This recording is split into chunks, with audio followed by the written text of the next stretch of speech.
Indore collector कार्यालय में मंगलवार को हुई जन सुनवाई में कई तरह के प्रकरण लेकर शिकायतकर्ता पहुंचे।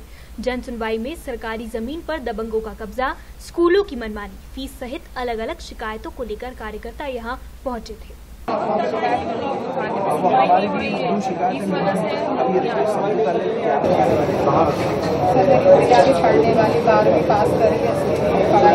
कलेक्टर पी नरहरी की मौजूदगी में हुई जन सुनवाई में एक महिला अपनी अक्षम बच्ची के लिए एक विकलांग साइकिल दिलवाने की मांग के साथ उसके इलाज के लिए पहुंची।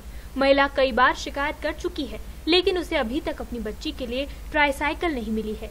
इस बार भी महिला को आश्वासन मिला है। हमको 2 महीने हो गए इसको आते आते लेकर। इसको अब इतनी बड़ी बच्ची है, कहाँ लेके आए, कहाँ छोड़े, कहाँ बिठाए उसको।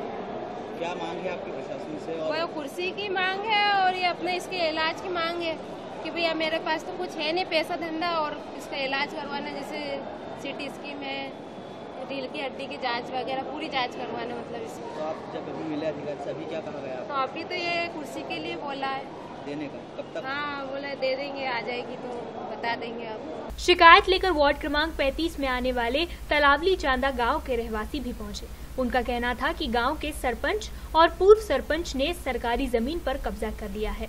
ये कब्जा 1-2 लोगों ने नहीं बल्कि 20 से अधिक लोगों ने किया है। सर, हमारा गांव की बहुत बड़ी समस्या है कि वहाँ पर शासकीय भूमि पर अतिक्रमण होता है। शासकीय भूमि पर अतिक्रमण पूर्व सरपंच द्वारा ही करवाया जा रहा है। इसमें गांव के सभी बड़े बड़े व्यक्ति हैं।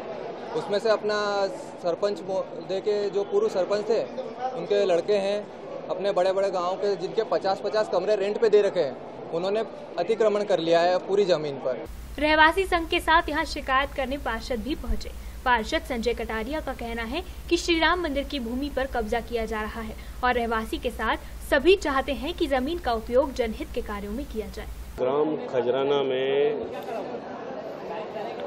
श्री राम मंदिर की भूमि है, जिस पे असामाजिक तत्वों द्वारा दिन प्रतिदिन कब्जा किया जा रहा है।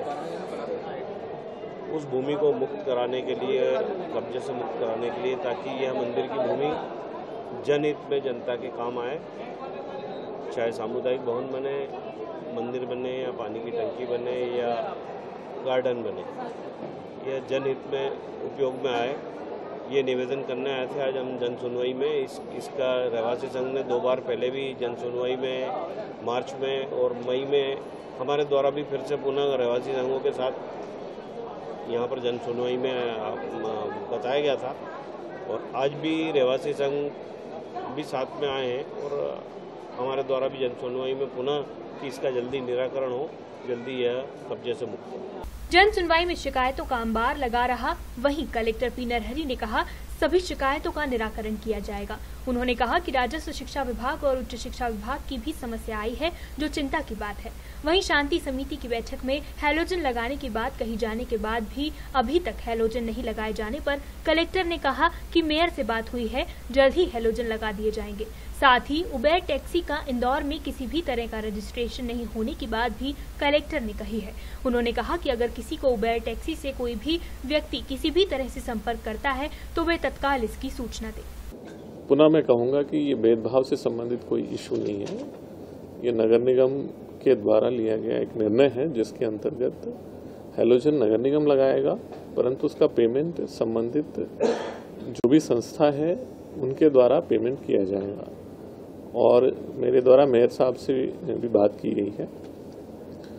इसमें उनका यही कहना है कि सभी धर्मों से संबंधित जो भी त्यौहार होते हैं उसमें एक जैसा समान व्यवहार किया जा रहा है, और रमज़ान के दौरान भी मस्जिदों पे और जिन इलाकों में हैलोजन लगाए जाते हैं उससे संबंधित का पेमेंट का भी संबंधित संस्था को या मस्जिद को करने के लिए उनके द्वारा कहा गया है।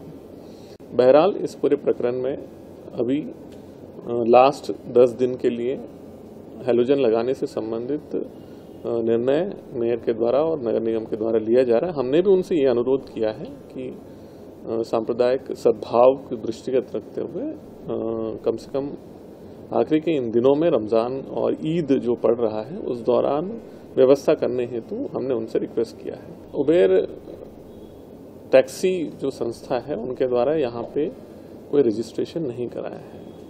बिना रजिस्ट्रेशन के किसी भी टैक्सी संस्था के द्वारा अनाधिकृत रूप से हमारे यहाँ संचालन करना ये अवैध है। तो इसलिए नागरिकों से भी अनुरोध किया है कि अगर उबेर टैक्सी की तरफ से कोई संपर्क में आता है, संपर्क करता है और उनका जो सॉफ्टवेयर है, मोबाइल सॉफ्टवेयर के माध्यम से भी कोई संपर्क करने का प्रयास करता है तो हमें सूचित करें ताकि हम उनके विरुद्ध वैधानिक कार्रवाई कर सकें। इंदौर से उज्जैन के बीच इंटरसिटी बस 3 माह में चलाने की बात कलेक्टर पी नरहरि ने कही है। उन्होंने कहा कि किसी भी प्रभावशाली व्यक्ति द्वारा यदि किसी को भी टेंडर भरने से रोका जाता है तो शिकायत मिलने पर वैधानिक कार्रवाई भी की जाएगी। हम इंदौर उज्जैन के लिए इंटरसिटी बसेस चलाने की दृष्टि से जो टेंडर किया गया है, जैसे कि मुझे जानकारी मिली थी कि इससे पहले भी टेंडर हो चुके थे परंतु कोई पार्टिसिपेट नहीं किया था। मैंने सीईओ AICTSL को यही निर्देशित किया है कि एक प्री बिड मीटिंग बुलाया जाए, क्योंकि टेंडर में अगर कोई पार्टिसिपेट नहीं कर रहा है तो प्री बिड मीटिंग बुलाकर ऐसे जो भी संभावित टेंडरदाता रहेंगे उनकी बैठक बुला के उनके जो भी शंका समाधान करें तो मैं समझता हूं कि टेंडर में भाग लेंगे। जन सुनवाई में लगातार आवेदकों की भीड़ बढ़ती जा रही है, जिसमें सभी प्रकरणों पर गंभीर रूप से कार्रवाई करना कलेक्टर के सामने चुनौती है। Bureau report, D-Live news.